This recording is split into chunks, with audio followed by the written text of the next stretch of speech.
नमस्कार दोस्तों, कैसे हो? मुझे उम्मीद है कि आप लोग बहुत ही अच्छे होंगे, मस्त होंगे, स्वस्थ होंगे। दोस्तों, आज की क्लास में हम लोग लिखा है class 10th physics chapter number 1 और ये टॉपिक है गोलीय दर्पण। आप लोग के हमने प्रकाश के प्रवर्तन तक पढ़ा दिया था, समतल दर्पण तक। आज इसमें हम लोग सीखेंगे गोलीय दर्पण क्या होता है। ठीक है, पूरा डिटेल्स में बात करेंगे गोलीय दर्पण क्या होता है, नहीं होता है। तो ये वीडियो आप लोग के लिए बहुत ही खास होने वाले, खासकर 2027 वाले बच्चों के लिए। ठीक है, तो वीडियो को अंत तक देखिए, कुछ सीखना है तो भाई टिकना तो पड़ेगा। ठीक है, तो चलिए हम लोग सीरीज करते हैं गोलीय दर्पण क्या होता है। गोलीय दर्पण किस दर्पण को कहते हैं, सबसे पहले ये समझते हैं। ठीक है, हमारा टॉपिक है गोलीय दर्पण। ये रहा गोलीय दर्पण। ठीक है, तो ये टॉपिक है गोलीय दर्पण। आप लोग दर्पण देखोगे घर में जो रहता है वो समतल दर्पण रहता है। गोलीय दर्पण कहाँ मिलेगा, तो वो गोल रहेगा। ठीक है, जिसका प्रवर्तक सतह एक खोखले गोले का जब भाग रहता है। तो आप गोलीय दर्पण का डिफिनेशन कुछ इस प्रकार लिख सकते हो। ठीक है, गोलीय दर्पण किसे कहते हैं, तो गोलीय दर्पण ठीक है, बोलिएगा, गोलीय दर्पण उस दर्पण को कहते हैं, उस दर्पण को कहते हैं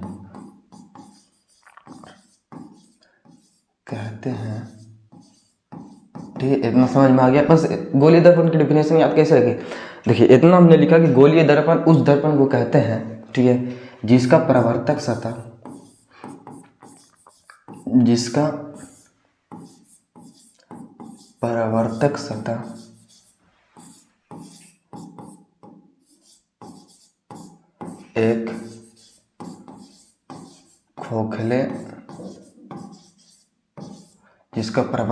एक खोखले गोले का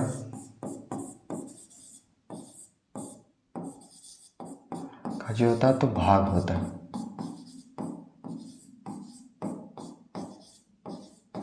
आप लोग समझिए गोलीय दर्पण किसे कहते हैं, तो गोलीय दर्पण उस दर्पण को कहते हैं जिसका एक प्रवर्तक सतह खोखले गोले का भाग होता है। आप लोग यहाँ पे देख सकते हैं डिफिनेशन। ठीक है, गोलीय दर्पण उस दर्पण को कहते हैं जिसका प्रवर्तक सतह एक खोखले गोले का भाग होता है। ठीक है, खोखले गोले का भाग होता है, उसको हम लोग बोलते हैं गोलीय दर्पण। जैसे आप समझिए यहाँ पे ये रहा हमारा गोलीय दर्पण। ठीक है, अब इस गोलीय दर्पण में दर्पण कब होता है कि एक भाग सतह रंगा हुआ रहता है और दूसरा भाग प्रवर्तक सतह रहता है। तो अगर इस गोलीय दर्पण को हम अंदर से रंगते हैं, ठीक है, इस प्रकार, तो ये बन जाता है हमारा उत्तल दर्पण। कौन सा दर्पण, उत्तल दर्पण। ठीक है, उत्तल दर्पण। अभी उत्तल और दर्पण और अवतल दर्पण क्या है हम अभी तुरंत बताएंगे। और ये गोलीय दर्पण को यदि हम बाहर से रंगते हैं तो ये हमारा बन जाता है अवतल दर्पण। कौन सा, अवतल दर्पण। ठीक, तो देखा जाए तो गोलीय दर्पण को दो भाग में बांटा गया, उत्तल दर्पण में और अवतल दर्पण में। ठीक है, गोलीय दर्पण को दो भाग में, उत्तल दर्पण और अवतल दर्पण में। उत्तल दर्पण कब बनता है, जब हम गोलीय दर्पण को अंदर से रंगते हैं और उसका प्रवर्तक सतह बाहर हो जाता है। ठीक है, उसी प्रकार गोलीय दर्पण अवतल दर्पण कब बनता है, जब उसको हम बाहर से रंगते हैं, उसका प्रवर्तक सतह अंदर होता है, तब ये बनता है अवतल दर्पण। ठीक है, तो ये आप लोग के समझ में आ गया गोलीय दर्पण किसे कहते हैं। ठीक है, अब पढ़ते हैं हम लोग उत्तल दर्पण और अवतल दर्पण में दोनों के बीच का डिफरेंस। ठीक है, तो उत्तल दर्पण, ठीक है, अब एक आ गया अवतल दर्पण।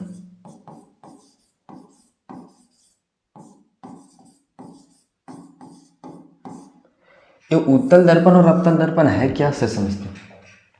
ठीक है, पहला कि उत्तल दर्पण कुछ इस प्रकार रहेगा। ठीक है, जैसे इसका चित्र आप छापिए तो इसका प्रवर्तक सतह ऊपर रहेगा। ठीक है, बाहर रहेगा, उठा हुआ रहेगा, आप जैसे बोलिएगा। ये रहा प्रवर्तक सतह। अवतल दर्पण कुछ इस प्रकार छापिएगा जिसका प्रवर्तक सतह अंदर रहता है, धंसा हुआ रहता है। ठीक है, उसको बोलते हैं अवतल दर्पण। देखिए, इसका प्रवर्तक सतह जो है, ठीक है, इसका प्रवर्तक सतह उठा हुआ, आप इस प्रकार बोलिएगा कि प्रवर्तक सतह उठा हुआ। ठीक है, या फिर बाहर है। ठीक है, या फिर क्या चाहिए, बाहर है। देखिए, इसका प्रवर्तक सतह का चाहिए तो धंसा हुआ है, आप इसको इसी प्रकार बोल सकते हैं, धंसा। ठीक है, तो धंसा हुआ है, या फिर बोलिएगा का चाहिए तो अंदर है। ठीक है, तो आप इसका सही से अगर डिफिनेशन लिखना चाहते हैं दोनों में, तो देखिए, इसका उत्तल दर्पण में का चाहिए तो उत्तल अवतल में डिफरेंस लिखना है। तो उत्तल दर्पण का प्रवर्तक सतह का चाहिए होता है, तो देखिए पहले लिखिए प्रवर्तक सतह। ठीक है, परावर्तक सतह कैसे मिलेगा? परावर्तक सतह जो मिलेगा, ठीक है, पहला में परावर्तक सतह काची मिलेगा? तो उत्तल दर्पण का उठा हुआ रहता है, उठा हुआ, ठीक है, उठा हुआ रहता है, उसको क्या बोलते हैं? उत्तल दर्पण बोलते हैं। अच्छा, अवतल में बात करें तो अवतल में इसका परावर्तक सतह काची मिलेगा? तो धंसा हुआ। देखिए, जिसका परावर्तक सतह धंसा हो, जिस दर्पण के, ठीक है, धंसा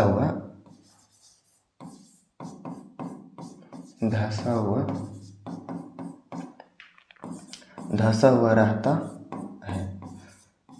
ये आप लोग को याद रहेगा कि जिसका परावर्तक सतह उठा हुआ रहता है उसको बोलते हैं उत्तल दर्पण, और जिसका परावर्तक सतह धंसा हुआ रहता है उसको बोलते हैं अवतल दर्पण। याद रहेगा, ठीक है।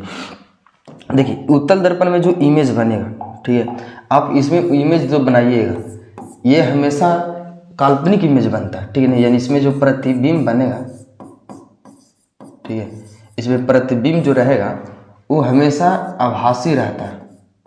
कैसा रहता है? आभासी बोल सकते हो, या फिर काल्पनिक भी बोलिएगा तो चलेगा, ठीक है। तो आभासी और काल्पनिक दोनों रहता है। किसमें? काल्पनिक होता है, आभासी या काल्पनिक होता है। किसमें? तो उत्तल दर्पण में, ठीक है। और अवतल दर्पण की बात करें तो इसका प्रतिबिंब जो होगा, ठीक है, प्रतिबिंब इसमें दोनों बनेगा, ठीक है, वास्तविक भी बनेगा इसमें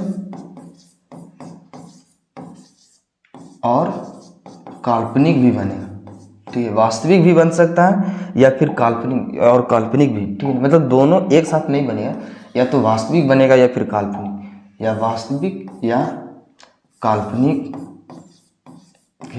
काल्पनिक को आभासी भी बोलते हैं, बनता है। तो यदि दोनों के बीच का डिफरेंस लिखना रहे, उत्तल दर्पण और अवतल दर्पण के किसे कहते हैं, डिफरेंस तो 2 नंबर पे आएगा, तो आप लोग लिख लीजिए, 2 लाइन लिखिए, इससे बेसी नहीं, ठीक है। चाहे तो आप नीचे डायग्राम छाप सकते हैं, बस इतना लिख दीजिए, आपको 2 नंबर कोई रोकेगा नहीं। उत्तल दर्पण और अवतल दर्पण के बीच का जो डिफरेंस होता है, ठीक है। पहले उत्तल दर्पण किसे कहते हैं? तो जिसका परावर्तक सतह धंसा हुआ रहता, उठा हुआ रहता है, उसको बोलते हैं उत्तल दर्पण। अवतल दर्पण किसे कहते हैं? तो जिसका परावर्तक सतह धंसा रहता है उसी को बोलते हैं अवतल दर्पण। दोनों में इसमें प्रतिबिंब हमेशा आभासी या काल्पनिक बनता है, आभासी को ही बोला जाता है काल्पनिक प्रतिबिंब, ठीक है। और अवतल दर्पण में दोनों बनता है जी, आभासी भी बनेगा और काल्पनिक भी बनेगा, ठीक है। और इसमें याद रख सकते हैं, एक और डिफरेंस लिख सकते हैं ये कि इसमें हमेशा दर्पण के पीछे बनता है, ठीक है। इसमें प्रतिबिंब जो बनेगा, स्थिति जो रहेगा काचे रहेगा, तो प्रतिबिंब जो इसमें बनेगा, ठीक है, वो दर्पण के पीछे बनेगा हमेशा, ठीक है। अवतल में प्रतिबिंब कहाँ बनता है? तो दर्पण के पीछे, ठीक है, दर्पण के पीछे बनता है। तो आप लोग के बीच एक और डिफरेंस आ गया। उसके बाद इसमें देखिए, तो इसमें काची बनेगा? तो दोनों तरफ बनेगा, प्रतिबिंब जो रहेगा, ठीक है, ये दोनों जगह बन रहेगा, दर्पण के पीछे भी बनेगा, ठीक है, दर्पण के पीछे या सामने या फिर आगे। तो ये एक और बीच लिख सकते हो डिफरेंस, ठीक है, कि प्रतिबिंब इसमें जो बनेगा वो दर्पण के पीछे भी बन सकता है और दर्पण के आगे, जबकि इसमें दर्पण के हमेशा पीछे बनेगा, ठीक है। तो यही था, बाकी हम और आगे बढ़ते हैं, ठीक है, जिसमें अगला टॉपिक है आप लोग के गोलीय दर्पण से संबंधित विभिन्न पद हैं, ठीक है। तो ये आप लोग को समझ में आ गया। अगला टॉपिक देखिए, अगला टॉपिक है गोलीय दर्पण से, ठीक है,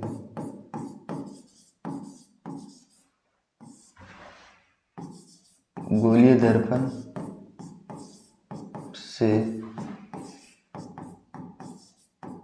संबंधित विभिन्न पद, ठीक है। देखिए, गोलीय दर्पण से संबंधित विभिन्न पद, इसमें आपको लोग क्या पढ़ना है? देखिए, गोलीय दर्पण में कुछ बात होता है जी, ठीक है, जैसे वृत्त में एक होता है त्रिज्या, व्यास और केंद्र होता है, इसी प्रकार गोलीय दर्पण में कुछ होता है, ठीक है। उसी को यहाँ पे हम लोग को पढ़ना है। देखिए, सबसे पहले गोलीय दर्पण की गोल बना लीजिए, ठीक है, इस प्रकार ये रहा गोलीय दर्पण। ठीक है, इसमें आप लोग के सबसे पहले आप लोग के केंद्र पढ़ना। ठीक है, जो इसका केंद्र रहता है इसको हम लोग बोलते हैं वक्रता केंद्र। क्या बोलते हैं? वक्रता केंद्र। आप लोग याद रहेगा वक्रता केंद्र। इसको केंद्र को क्या बोला जाता है? तो वक्रता केंद्र। ठीक है, इसको केंद्र को क्या बोलेंगे? तो वक्रता केंद्र बोलेंगे। ठीक है, उसके बाद आता है कि इसकी जो परिधि है इसको हम लोग बोलेंगे कौन सा?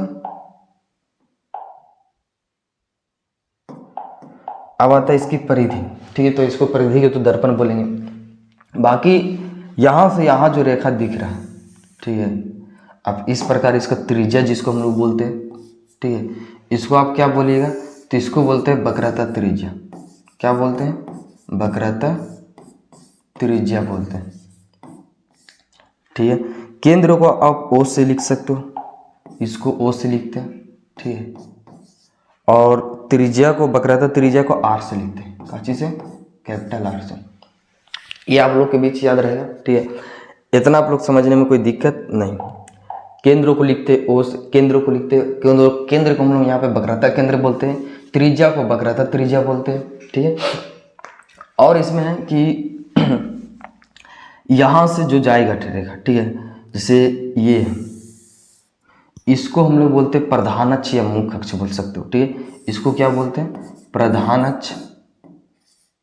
ठीक है, प्रधान अक्ष, प्रधान या मुख्य अक्ष, दोनों में से किसी एक को बोलिए। ठीक है ना, एक को बोलिए मुख्य अक्ष, मुख्य अक्ष। ठीक है, प्रधान अक्ष, मुख्य अक्ष किसे कहते हैं? तो दर्पण को जो सीधे यहाँ से जाएगा, केंद्र से होते हुए जो रेखा जाता है उसी को बोलते हैं प्रधान अक्ष। अब यहाँ पे देखिए, ठीक है, यहाँ पे इसको बोलते हैं दर्पण के ध्रुव, यानी कि मध्य पोल जिसको हम लोग बोलते हैं, इसको आप ध्रुव बोल सकते हो। काची बोल सकते हो? ध्रुव, जिसको हम लोग बोलते हैं पोल। पी को, पोल्स को पी से लिखते हैं। ठीक है, उसके बाद आता है, इतना आप लोग समझ गए। अच्छा, एक चीज़ और आता है, क्या? देखिए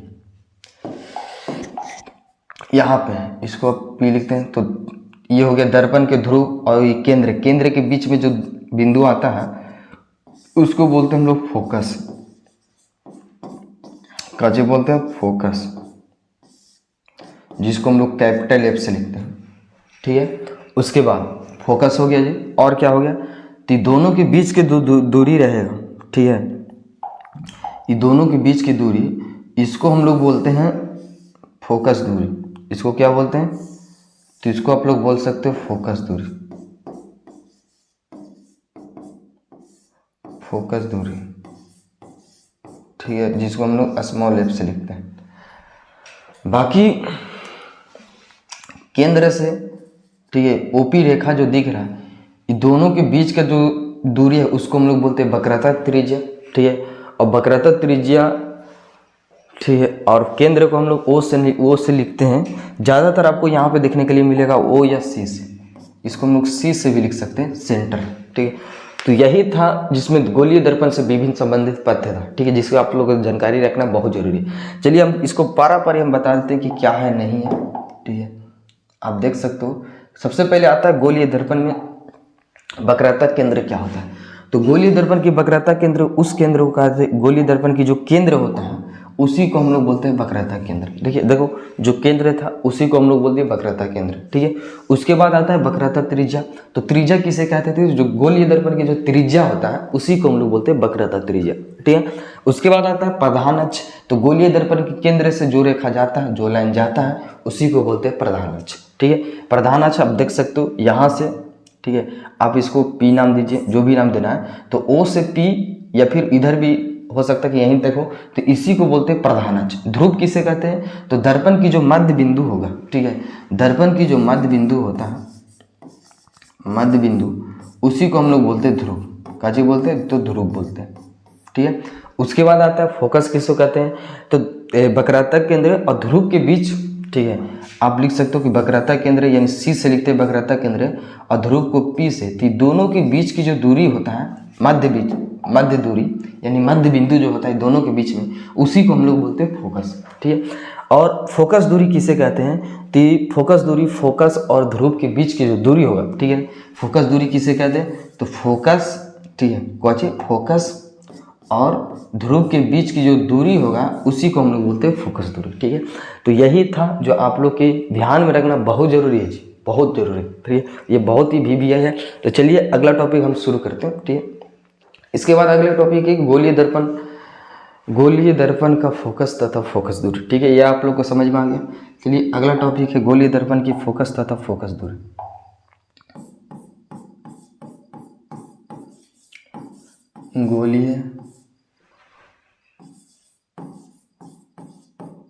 गोलीय दर्पण की फोकस तथा फोकस दूरी।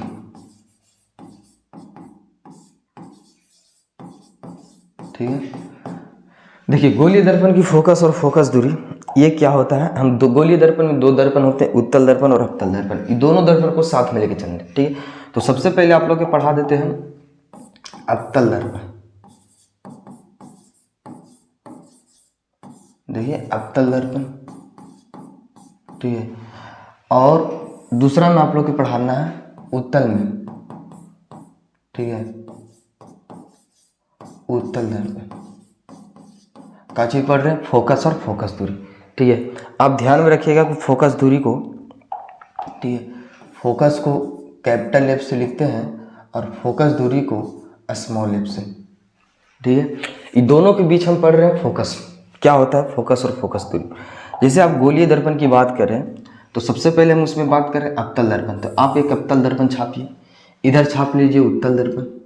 ठीक है, ये दोनों के बीच इसको बोलते हैं हम लोग प्रधान अक्ष बोलते हैं। काची बोलते हैं? प्रधान अक्ष।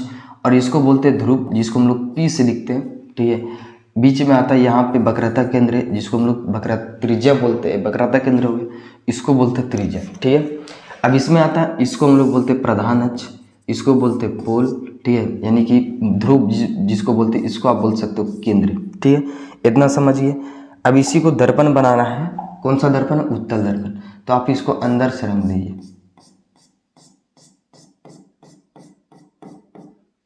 ठीक है, आप इसको बाहर से रंगे, चूंकि अवतल दर्पण है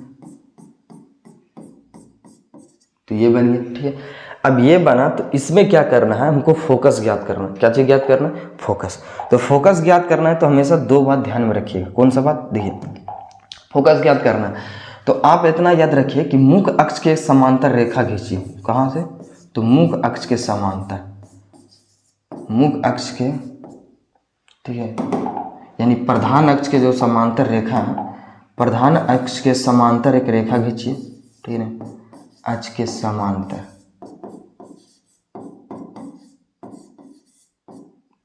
तो हम यहाँ से किरण भेजते हैं मुख अक्ष के समांतर। ठीक है, और दर्पण से परावर्तन के बाद जहाँ से निकलेगा, ठीक है, जहाँ से निकले तो दर्पण से परावर्तन के बाद कहाँ से निकला? तो जहाँ से निकलेगा वही उसी दर्पण का फोकस होता है। ठीक है, उसके बाद इधर देखिए, आप तो इधर किरण नहीं रख सकते, इधर रखिएगा। तो मुख अक्ष के समांतर इस प्रकार भेजिए। ठीक है, और दर्पण के परिवर्तन के बाद सीधे तो नहीं चलेगा, उधर जाएगा। ठीक है, यहाँ से जाएगा, ऐसे निकलेगा। तो ये ऐसे निकला तो कहाँ से निकला है तो ये तो नहीं पता है। ठीक है, पर हम इसको अंदाज़ा लगा सकते हैं कुछ इस प्रकार। कहाँ से? तो इसको माना जाता है कि फोकस से निकला। कहाँ से? फोकस से। कब? ये जब हमने मुख्य अक्ष के समांतर कोई किरण भेजा, ठीक है, तो वो फोकस से होकर जाता है। कहाँ से होकर जाता है? फोकस से। तो आप लोग देख सकते हो कि हमने अवतल दर्पण और उत्तल दर्पण में दोनों में फोकस ज्ञात कर लिया। कैसे ज्ञात किया? तो हमने एक मुख्य अक्ष के समांतर किरण को भेजा, वो दर्पण के परिवर्तन के बाद जहाँ से गुजरेगा, मुख्य अक्ष के जिस बिंदु पर गुजरेगा उसी को हम लोग बोलते हैं फोकस। जैसे इसमें देख लीजिए, इसमें क्या हो रहा है? तो इसमें वास्तव में मिल रहा है। ठीक है, तो हमेशा इसमें जो है वास्तविक में मिल रहा है, इसमें वास्तविक में मिलता है। क्या चीज मिलता है? वास्तविक में। ठीक है, और इसमें सिर्फ आभासी होता है। देखिए इसमें गाची हो रहा है तो आभासी हो रहा है, इसमें वास्तविक हो रहा है। तो आभासी जहाँ मिलते हुए प्रतीत होगा उसको बोल देंगे उत्तल दर्पण की फोकस, और जहाँ सिर्फ मिलेगा वास्तव में उसको बोलेंगे अवतल दर्पण की फोकस। इस दोनों को मिलाकर हम लोग बोल सकते हैं गोलीय दर्पण की फोकस। ठीक है, तो आप लोग समझ गए कि फोकस क्या होता है। अब देखिए फोकस दूरी क्या होता है, तो फोकस आप लोग समझ गए, तो फोकस दूरी समझना आसान है। ठीक है, फोकस दूरी बस ये याद रखना है। ठीक है, आप लोग की फोकस दूरी, ठीक है, फोकस दूरी फोकस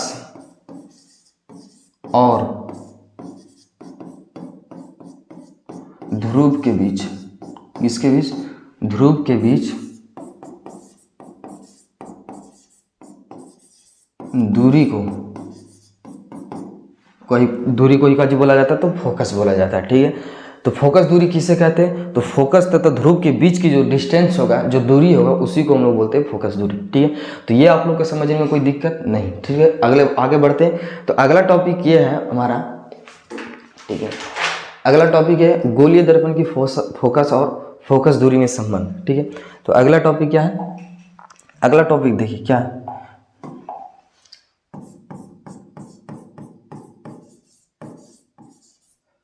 गोलीय दर्पण की फोकस दूरी और वक्रता त्रिज्या में संबंध। ठीक है, तो आप लोग को ये ध्यान रखना कि गोलीय दर्पण की फोकस तथा फोकस दूरी में वक्रता त्रिज्या में संबंध। देखिए सबसे पहले बात करते हैं फोकस दूरी को। ठीक है, फोकस दूरी को हम लोग स्मॉल एफ से लिखते हैं। ठीक है, वक्रता त्रिज्या को हम लोग कैपिटल आर से लिखते हैं। ये दोनों के बीच संबंध होता है कि त्रिज्या जो होता है वो फोकस का दुगना होता है, यानी वक्रता त्रिज्या जो होता है वो फोकस का जो होता है दुगना माना जाता है। ठीक है, ये हम लोग लिख सकते हैं, या फिर इसी को साइड चेंज करके आप लिख सकते हो कि फोकस बराबर तो वक्रता त्रिज्या के आधा होता है। ठीक है, तो आप लोग ये भी ध्यान में रख सकते हो, दो फार्मूला है, एक ही फार्मूला से दो फार्मूला बना। ठीक है, कि वक्रता त्रिज्या जो होता है फोकस का दुगना होता है, या भी फोकस जो होता है वो वक्रता त्रिज्या के आधा होता है। इस पर क्वेश्चन कैसे पूछेगा जी। ठीक है, देखिए क्वेश्चन आप लोग एक ऐसा ले सकते हो। ठीक है, एग्जाम्पल के तौर पर कि अगर हम किसी दर्पण की फोकस, ठीक है, फोकस देते हैं ए बराबर 4 सेंटीमीटर, तो वक्रता त्रिज्या कितना होगा, तो वक्रता त्रिज्या अगर हिसाब से देखो फार्मूला होता है आर बराबर के 2f, आप f के जगह पर रखिएगा 4 सेंटीमीटर, यानी कि आपका आएगा 8 सेंटीमीटर। वक्रता त्रिज्या कितना आएगा, 8 सेंटीमीटर। ठीक है, अगर आप यहाँ पे फोकस रखते हो एग्जाम्पल 2, ठीक है, आप फोकस रखते हो 6, तो वक्रता त्रिज्या कितना आएगा, तो वक्रता त्रिज्या आएगा, फार्मूला होता है 2f, तो आप इसको 2 गुने 6 रखिएगा तो 6 दूना के 12, वक्रता त्रिज्या कितना है 12 है। और भी रख सकते हो। ठीक है, तो एक तरफ आता 8, एक तरफ आता है 12, और भी रखिएगा, जैसे कि हम रखते हैं f बराबर के 5 सेंटीमीटर, तो त्रिज्या कितना आ जाएगा, तो 5 दूना के 10, यानी कि दुगना होता है 10। ठीक है, तो ये भी देखिए। ठीक है, तो ये हमारा आ गया। तो कहने का मतलब कि फोकस जो वक्रता त्रिज्या जो होता है वो फोकस का हमेशा दुगना रहेगा। अच्छा, इसी का उल्टा क्या कर सकते हो, तो वक्रता केंद्र जो होता है फोकस जो होता है, ठीक है, जैसे दूसरा एग्जाम्पल ले लीजिए। एग्जाम्पल अगर फोकस त्रिज्या की बात करें तो त्रिज्या अगर हम 6 देते हैं तो इसका देखिए फोकस कैसे निकलेगा, तो f बराबर फार्मूला का चाहिए तो r/2। ठीक है, आप इसको रखिएगा 6/2 यानी कि 3। ठीक है, ये हमारा निकल के आएगा। अगर उसी प्रकार एक और एग्जाम्पल रखते हैं कि r बराबर 10, ठीक है, तो ये फोकस निकल के आता है, कितना निकल के आएगा, तो 10/2 बराबर कितना 5। तो ये देखिए और भी निकाल सकते, मतलब ये इसमें आप लोग के फॉर्मूला ध्यान में रखना है कि फोकस बराबर और त्रिज्या बराबर, ये दोनों के बीच में किसका संबंध होता है, तो दुगना का संबंध। ये कैसे दुगना का संबंध होता है हम बतावेंगे, इसका एक वीडियो बनावेंगे जिसमें आपको फोकस दूरी ये वाला फार्मूला, ठीक है, फोकस और ध्रुव वक्रता त्रिज्या के बीच का जो संबंध होता है वो फार्मूला, और एक दर्पण फार्मूला, ठीक है, इन दोनों को वीडियो हम लोग बनावेंगे जिसमें आप लोग को पूछा जाता है 5 नंबर में। ठीक है, इसका भी एक प्रूफ बनावेंगे जिसमें आपको लिखा रहेगा प्रूफ डेट। ठीक है, अच्छा इतना हो गया। उसके बाद अगला टॉपिक ये है कि मुख अक्ष गोलीय दर्पण के लिए किरण आलेख की बनावट। ठीक है, अगला टॉपिक है गोलीय दर्पण की किरण आरेख की बनावट। ठीक है, तो देखिए गोलीय दर्पण की किरण आलेख की बनावट कैसे बनावेंगे।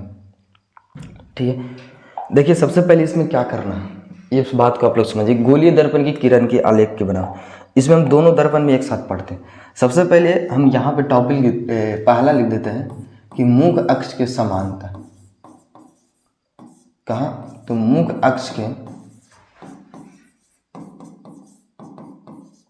समांतर आपतित किरण। ठीक है, आपतित किरण, मुख अक्ष के समांतर आपतित किरण। तो सबसे पहले हम पढ़ते हैं यहाँ पे कौन सा, अवतल दर्पण में। उसके बाद हम यहाँ पे पढ़ेंगे उत्तल दर्पण में।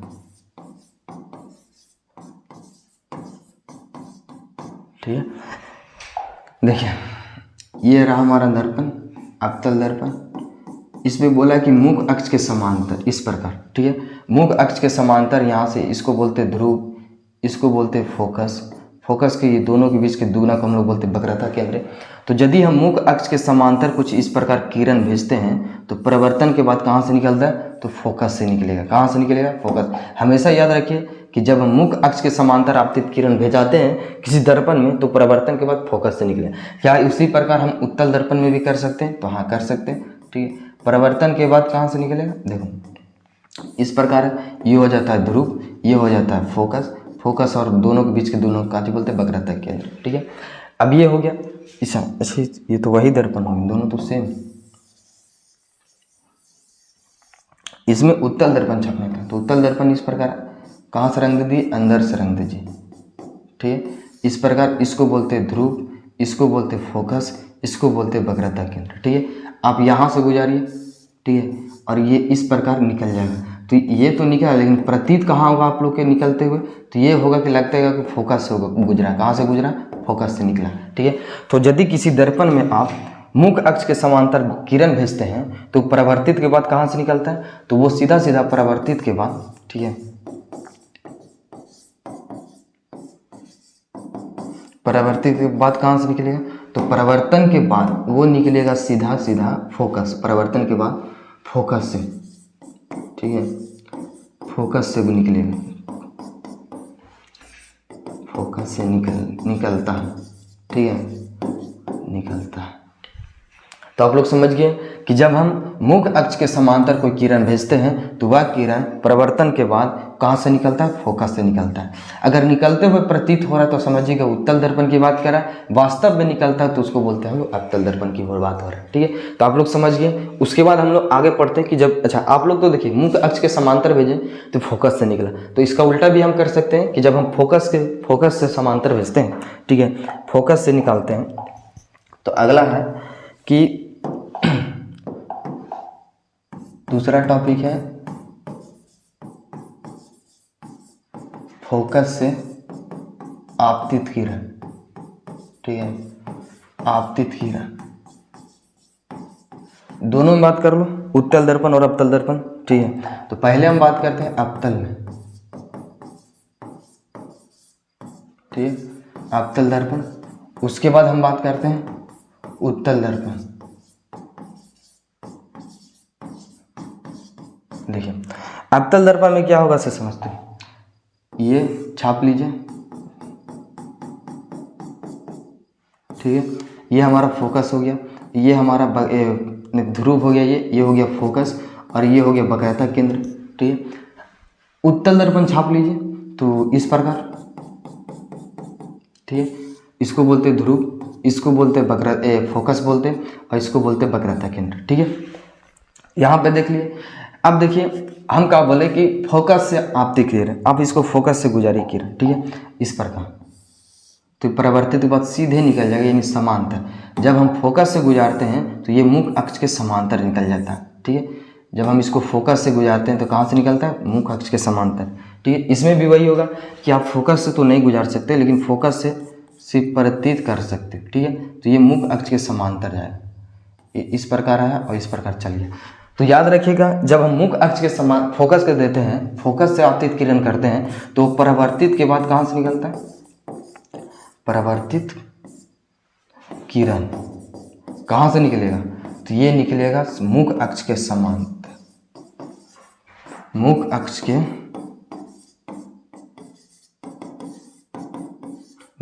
के समांतर। ठीक है, मुख अक्ष के समांतर निकलेगा। और ये आप लोग के बहुत काम आएगा, क्योंकि आप इमेज जब पढ़िएगा, डायग्राम पढ़िएगा, इमेज आप छापिएगा तो उसमें ये सब बहुत काम आएगा। पहला जो हमने बताया कि जब हम मुख अक्ष के समांतर किरण भेजते हैं तो परावर्तित के बाद कहाँ से निकलता है, फोकस से। उसके बाद जब हम फोकस से भेजते हैं तो मुख अक्ष के समांतर निकलता है। ठीक है, और हर जगह परिवर्तन के नियम को फॉलो करता है। ठीक है, जैसे यहाँ पे आप लोग के पिछले में क्या किया था, परिवर्तन के नियम को फॉलो किया था। तो हाँ, तो इसका जो अभिलंब होता है वो यहीं से ऐसे जाता है। ठीक है, तो अभिलंब भी और परावर्तित किरण भी और आपतित किरण भी तीनों एक ही बिंदु पर होता है। अच्छा, इसमें भी वही होगा कि अभिलंब आप इस प्रकार ले सकते हो। ठीक है, तो हर जगह परिवर्तन के नियम को फॉलो करेगा जी। यहाँ पे भी देखिए अभिलंब हमारा ये हो जाएगा। ठीक है, इसमें भी अभिलंब यहाँ से होगा वक्रता केंद्र से। ठीक है, तो अगला टॉपिक है कि हम जब देखिए फोकस से गुजार दिए और मुख अक्ष के समांतर, तो आगे हम गुजारते हैं वक्रता केंद्र से। ठीक है, तो आगे हमारा तीसरा टॉपिक है वक्रता केंद्र। ठीक है, वक्रता केंद्र से आपतित किरण। ठीक, वक्रता केंद्र से आपतित किरण। देखिए वक्रता केंद्र से आपतित किरण कैसे होगा। ठीक है, सबसे पहले हम बात करेंगे अवतल दर्पण में। ठीक है, बात किस में करेंगे, अवतल दर्पण में। उसके बाद उत्तल दर्पण की बात करेंगे। ठीक है, तो देखिए अवतल दर्पण की बात हो रहा है तो आप अवतल दर्पण बनाइए। ठीक है, इस प्रकार। और अवतल दर्पण की बात हो रहा है उत्तल दर्पण की, तो आप इसको खाली अंदर से रख दीजिए, ये रहा। ठीक है, ये हो गया मुख अक्ष, ये हो गया ध्रुव, ये हो गया फोकस, और ये हो गया हमारा वक्रता केंद्र सी।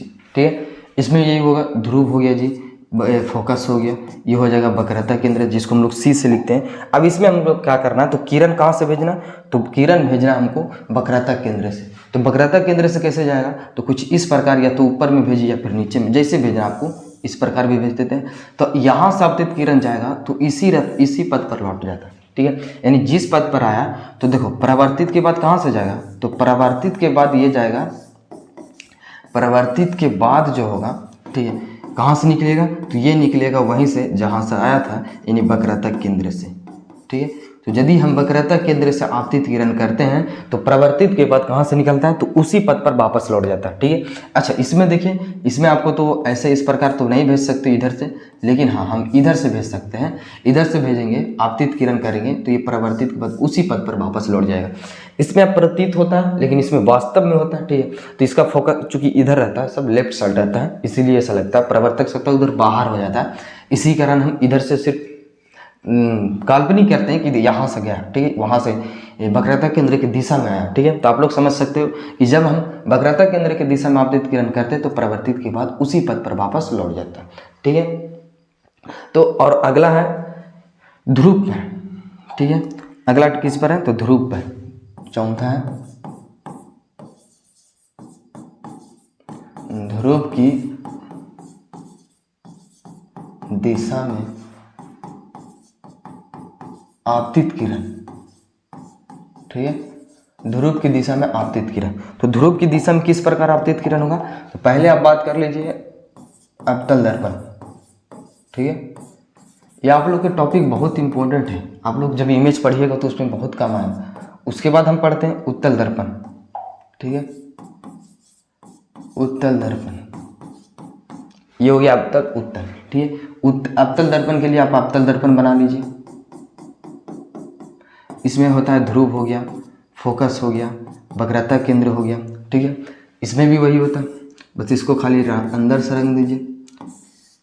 ये हो गया ध्रुव हो गया, फोकस हो गया, वक्रता केंद्र हो गया। ठीक है, आपको ये आर जैसा लग रहा है,